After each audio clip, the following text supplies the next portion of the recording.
So, welcome everybody for today's presentation on leveraging institution data for building interprofessional education curriculum mapping. My name is Pushyami Gundala. I work at University of Michigan as an application developer.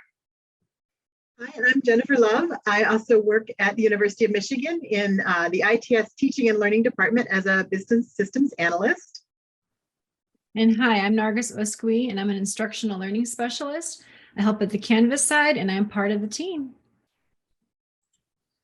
In today's agenda, we're going to cover what is IPE, what was the problem we faced that led to building the data service. We will share the high-level data architecture for our service and the outcomes from the project, and at the very end, the Q&A session. So I'll be going over the background. The Center for Interprofessional Education was launched in 2015 by the Provost's Office through a Transforming Learning initiative. It was a partnership, a joint venture between the deans of the health and health science schools across the 3 campuses. The center was charged with 5 goals that include culture, a core curriculum, faculty development, research, and to become a national leader in interprofessional education. So you can see on the slide the different schools, and 7 of them are in Ann Arbor, and 3 of them are across the regional campuses, Flint and Dearborn. So IPE is, the purpose is to promote the development of skilled, expert teams of collaborative care practitioners who positively impact the delivery of high quality, safe, and effective healthcare services. IPE seeks to support interprofessional students' learning from and with each other to gain a clear understanding and knowledge of each other's roles to optimize collaboration. At the Interprofessional Education Center, they expand upon an interdisciplinary approach in that it is intentional in designing course enrollment, curricula, learning experiences, and interaction with students from 2 or more disciplines. So that's, we'll talk more about that in how we use Canvas and how the competencies are folded in. You can see there are 5 competencies here that are defined from the Interprofessional Education program. They center around values and ethics, roles and responsibilities, interprofessional communication, teamwork, and intercultural humility. There's multiple types of opportunities to bring about these skills. They're comprised of traditional semester-based courses, clinical and field experiences, service learning, simulations, and online learning modules. So the center helps in building effective training for faculty for them to be able to better assist and instruct students in practice and community settings. They support their research endeavors, connecting them to each other in a community of practice and scholars. The learners benefit from this work by thriving in interprofessional teams. Okay, next slide.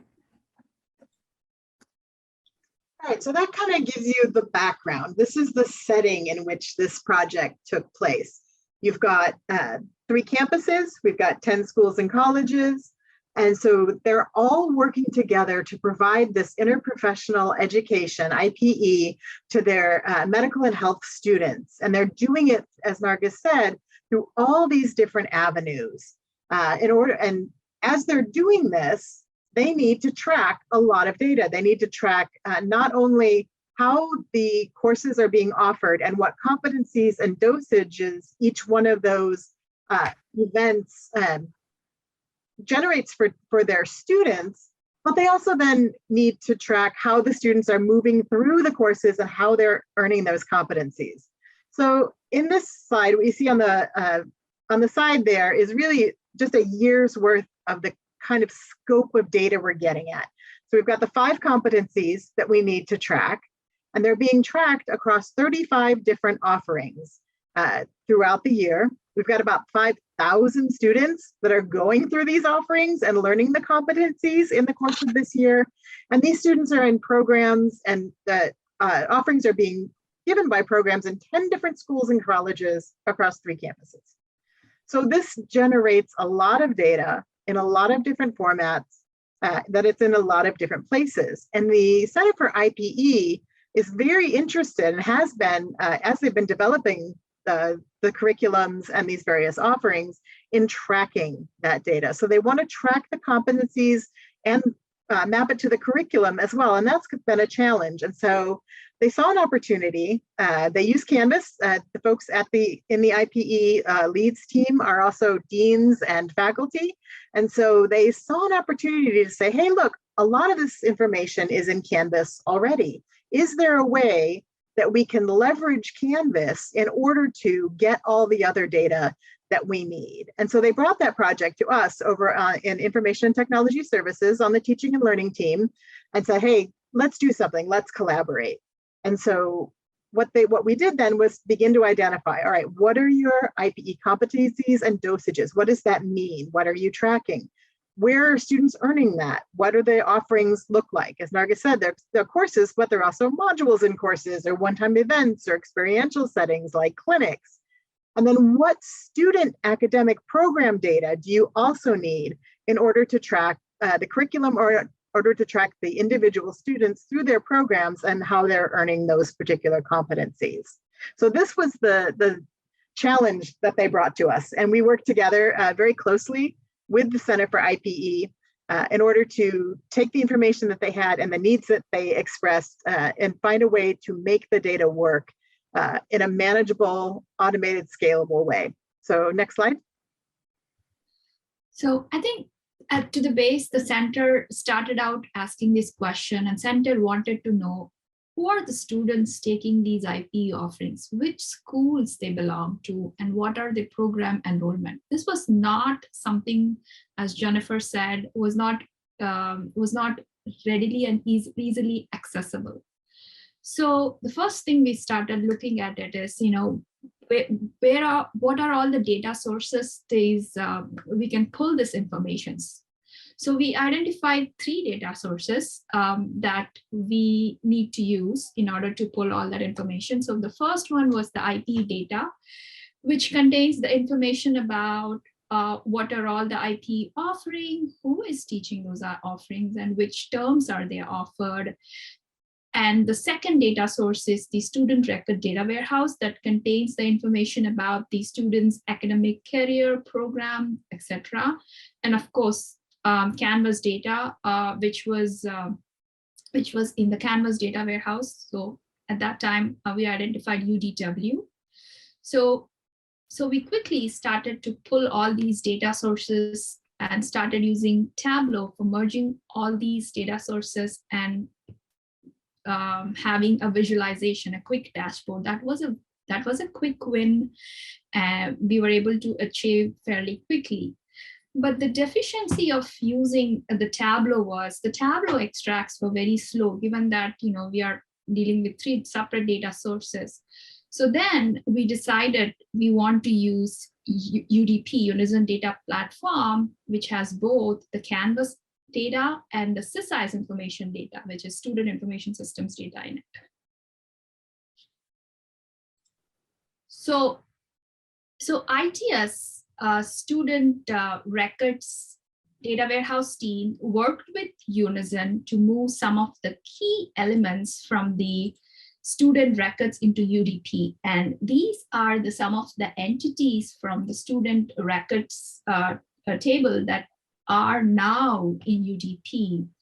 And this visual that you're seeing on the screen is actually pulling the data from Unison data warehouse. The visual shows the list of IP offering taken by students, grouped based on their academic program enrollment across the 10 schools and colleges. Okay, so basically here you see a rubric. This is a Canvas rubric, and the discussion, as Pushyami and Jennifer mentioned, is the deans came together, the IP leads came together, they worked with us in ITS Teaching and Learning to figure out how to leverage Canvas. The data is already in Canvas, the activities, it's easy to track and grade, it's secure. So they had a back and forth on the terminology within Canvas, learning outcomes, rubrics. So how to kind of transfer those competencies into learning outcomes. And we decided that rubrics were best. So there's a spreadsheet, and the IPE programmers have the offerings, the IP offerings, which are the courses, the experiences, simulations, all of that, the enrollments, and the competencies and doses, which Jennifer will talk about in the next slide, more about what that means. But all of this was displayed and tracked in the spreadsheet. So how to get that information conveniently from Canvas and transferred into that. There was a script used, which my colleagues will share more detail about later, but we didn't want, actually IPE leads did not want to have more manual work for the faculty. The faculty are already grading the students. So there's an assignment that was created on the back end, a script that was created, not visible to students, not visible to faculty, and this script would basically assign the competencies and the dosage for those experiences. So if there's a rule in that script, and this was discussed internally vehemently ad nauseum to determine what is the best way to arrive at covering these outcomes, going through the practice, reinforce, introduce. I said that in the wrong order. It's supposed to be introduce, reinforce, and practice. But basically, if let's say a student received 70% or above, then they get that competency. So there's a lot of detail that's captured in the script and in the spreadsheet. So long story short, there's Canvas courses created. There's shell courses that display those offerings, the IP offerings. A script puts in an assignment, attaches the rubric, which are the competencies. And then at the end of the semester, or whenever there's that process needs to be assessed, then that script is run and that information gets pulled from Canvas, and it is tracked in the warehouse. So my colleagues can speak better to those details.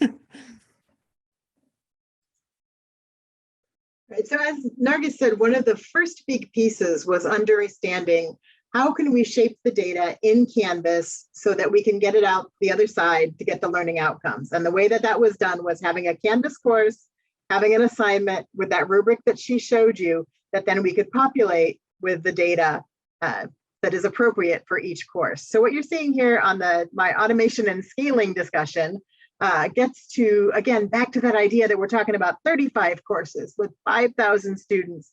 And as Nargis said, we really didn't want to have faculty go in, create an assignment, attach the rubric, and grade that rubric for every single student in order to assign the competencies that were the learning outcomes in the rubric. And so we needed a way to automate this, especially for classes. And maybe it wouldn't be so bad for an instructor who had 30 students to go in, import an assignment that we had set up that had the rubric attached to it, and then run through the students and grade each one by giving them the right level of competency, whether it was introduce, reinforce, or practice, and the right number of contact hours or dosage for that particular IPE offering. But when you start talking about classes that have 500, 1,500 students, this does not become practical to manage manually. So the way the automation and scaling worked was we've still got pieces that are managed in a Google spreadsheet, and then there's the Canvas courses, and then we're applying the competencies. So let me break that down in a little bit more detail. So the IPE team is still managing a Google spreadsheet that has all of the offering data. And that includes not just the competencies that we're going to be using with the rubric that are matched to the rubrics that's been created, or the course IDs that they're setting up, but it also includes things like who's teaching it, what term is it offered, lots of other data that they need for other aspects of their visualizations. So they're still managing that information there. They also have to ensure that a Canvas course exists for each one of the IPE offerings. And for the courses for the offerings that are actually already courses in Canvas, that's easy. But then the challenge was, what do we do for something that's maybe a clinic or something that's a one-time event that's happening outside of Canvas and has nothing to do with the course being taught? Or what do we do with something that's only a module inside a course? So how do we make it possible to get these assignments and the rubrics and all the data set up for those as well? And so what they do is they go in and they create a shell course for each one of those offerings that doesn't already have a course, and they upload the enrollments into that course. And they do that using another tool that we have locally to help them upload it in such a way that students don't get notifications about the assignment. So they're not going to be worried about having to do anything that they didn't know about. Faculty don't have to grade this assignment. It's we set it up as an assignment in Canvas that has no submission. And so it's our way of trying to make it as unobtrusive as possible, but still get the data that we need in there, get those courses set up in there. And so once they've got all the IPE offerings in, all the data is in their Google spreadsheet, then what we did on the ITS side was create an automated script that's going to apply the competency data. And so they go in their spreadsheet, they determine after the end of every term, okay, which courses this term need to have their competencies applied to them? And they fill that out, they let us know, we hit a button, and then what the script does is it finds each one of those course IDs in Canvas, it creates a standard IPE competencies achieved assignment, and it attaches the IPE rubric to it.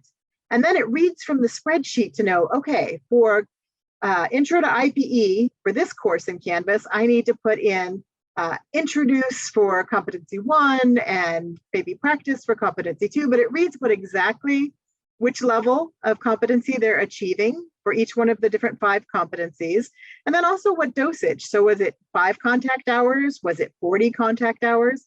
And so that's getting all of that data into the rubric, which then is learning outcomes data that can be used on the outside and on the other side once it's in the UDP.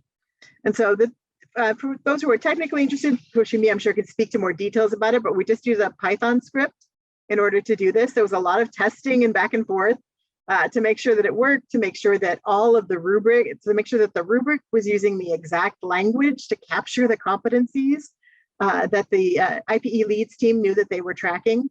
And so it's been a really great experience to figure out how can we take what they need and how can we make it easier for them. So now none of the faculty who teach all of these different offerings have to worry about getting any of this competency data into their courses or creating assignments to try to track it. This is going to be done in an automated process. Go ahead to the next slide. So this is the high level architecture for our IP data service that we are using right now. So we have 2 main data sources. The first one is the UDP, Unison Data Platform, which contains both the CSIS information, student information, and the Canvas information that are needed. So Canvas information, as Jennifer just said, the Python script that we wrote, once the competencies are assigned in Canvas to each IP offerings, they are emitted as learning outcomes in Canvas data. So that data is sitting in UDP along with all that course information and student enrollment information.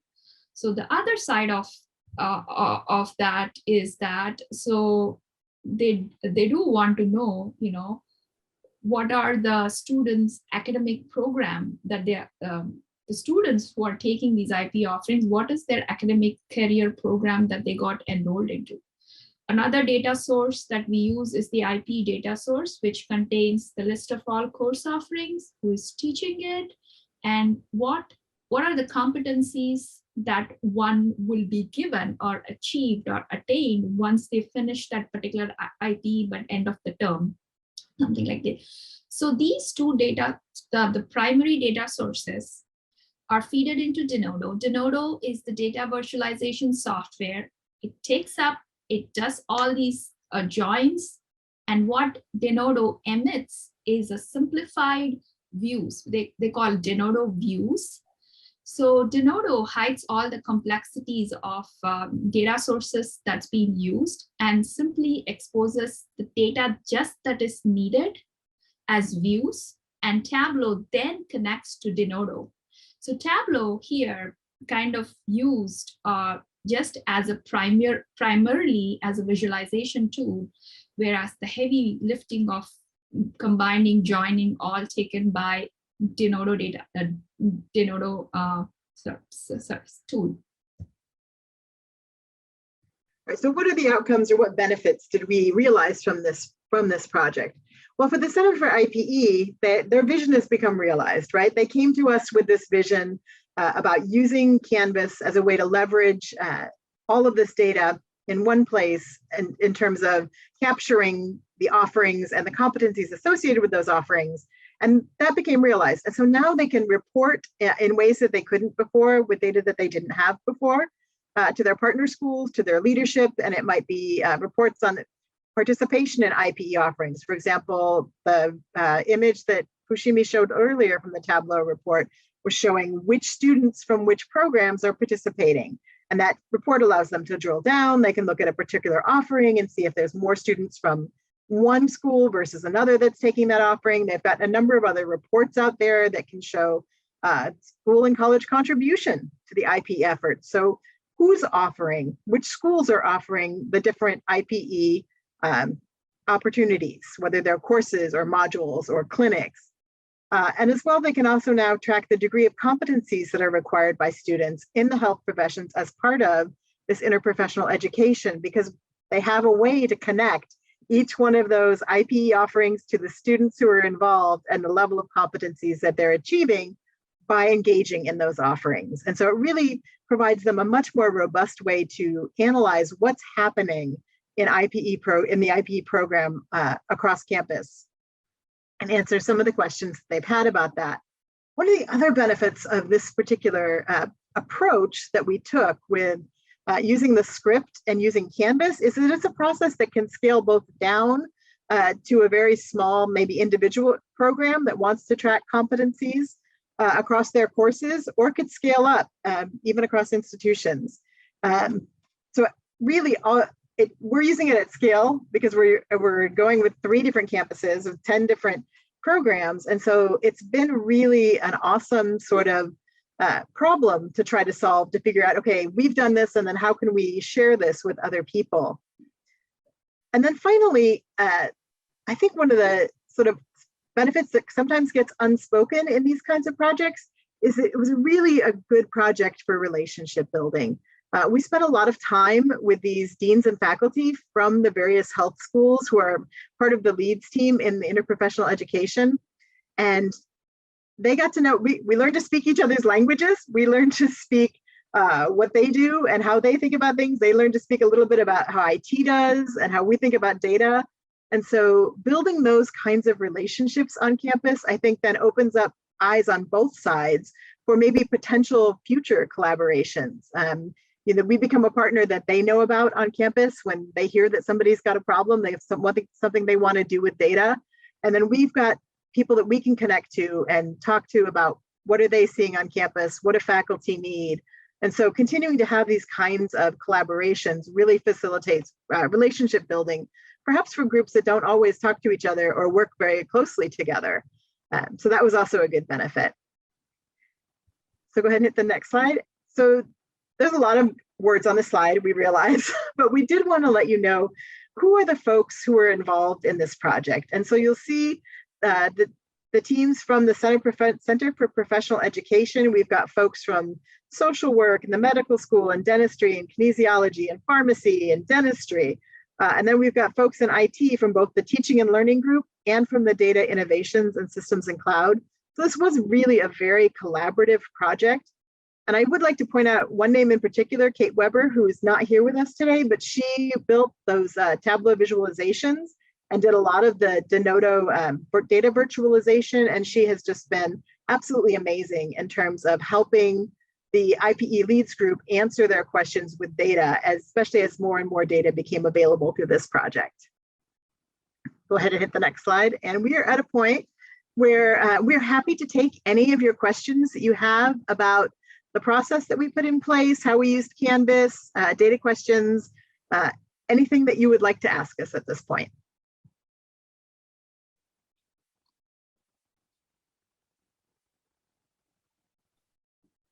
Or see, if you want to see anything, any of the visualizations.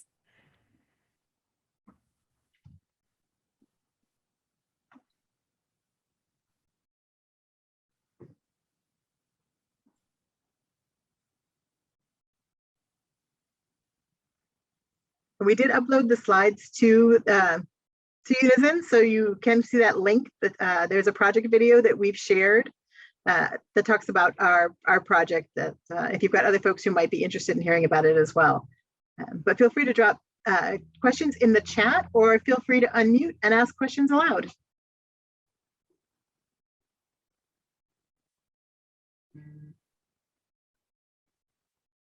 Hey, it's Sean. Nice job telling the story. Thank you for that.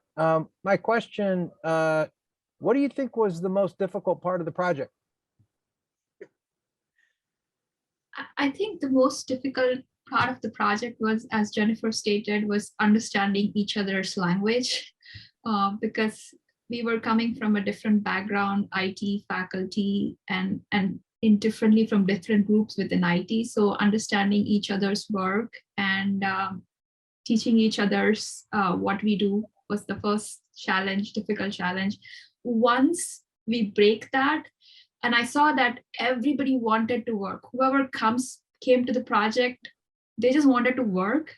It's just that the initial that they weren't sure what exactly who are we are, why are we coming together. Once that barrier got open, I think it just went nicely, and yeah, we were all happy to collaborate with each other.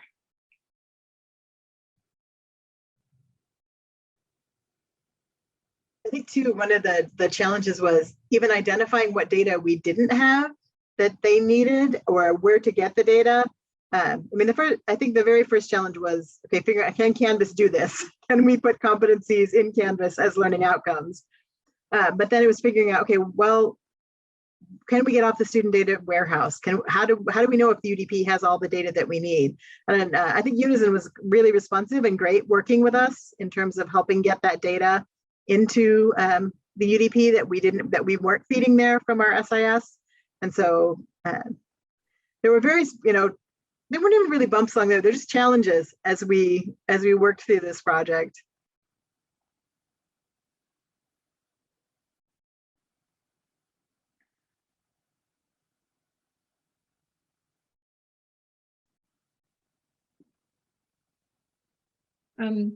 Pushyami, do you want to show maybe the visualization? Because that's always insightful to see.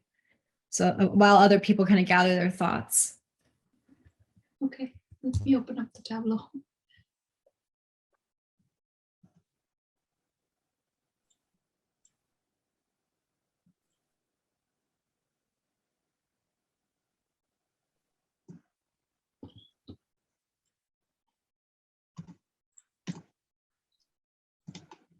So these are some of the visuals.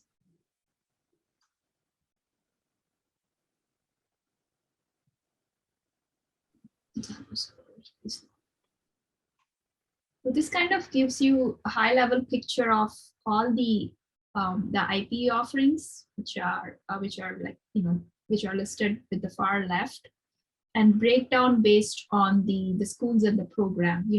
So this kind of gives them exactly the IP center see, which offerings are being sponsored by which school, and the competencies and dosage, as we've been talking about. What are all the competencies that each IP offering has, and what's the level of competency. So this gives a high level view. So this is sitting in the spreadsheet right now, but I think this is all put together in one place. They can see, for all these IP offerings, what are all the competencies gained. And this is one thing that the competency tracking, where you can see for all the IP5 core IP competencies, how many students are gaining those competencies. This is a quick visual. It can further break down into the academic career based on the student's academic career. So what are all the learning outcomes or the IP competencies that the students are being gaining? So these are some of the neat visualizations that was put together by Kate, as he said. So, and I think, and this is another visual that says program enrollment by over term, right? And it's further based on the academic career, so over the year. So this is another visual. There's a lot of information here, but you can drill down further down what you want to see over here. There's further filtering involved. And this is another view.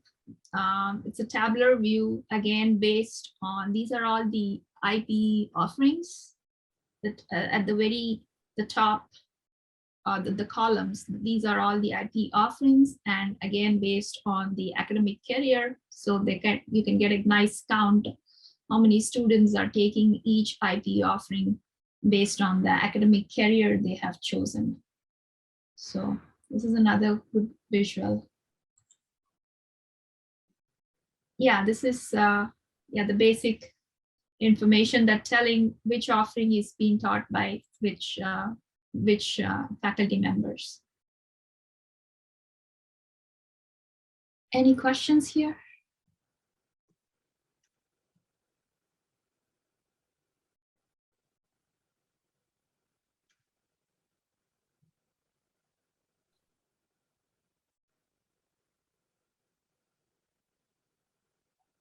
Last day of conference, last session of the day. If you have, we're happy to answer questions now, and you're welcome to hang out and ask us questions. We're also happy to answer questions later. So feel free to be in touch with any one of us, and we will be happy to answer any other questions you have about the project. It's been an exciting project for us, and so we're happy to share it with you.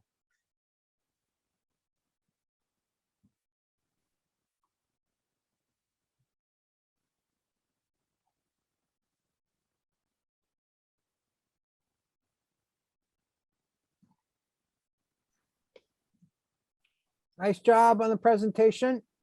Thank you. It's always doing these things, you sort of learn to tell the story. And there's a lot here. There's a lot of complexity. There's a lot of data. There's a lot of visualizations. And so I can see that you're all sort of finding your way, figuring out how to tell that story, because there is a lot to cover. It's cool though. I love it.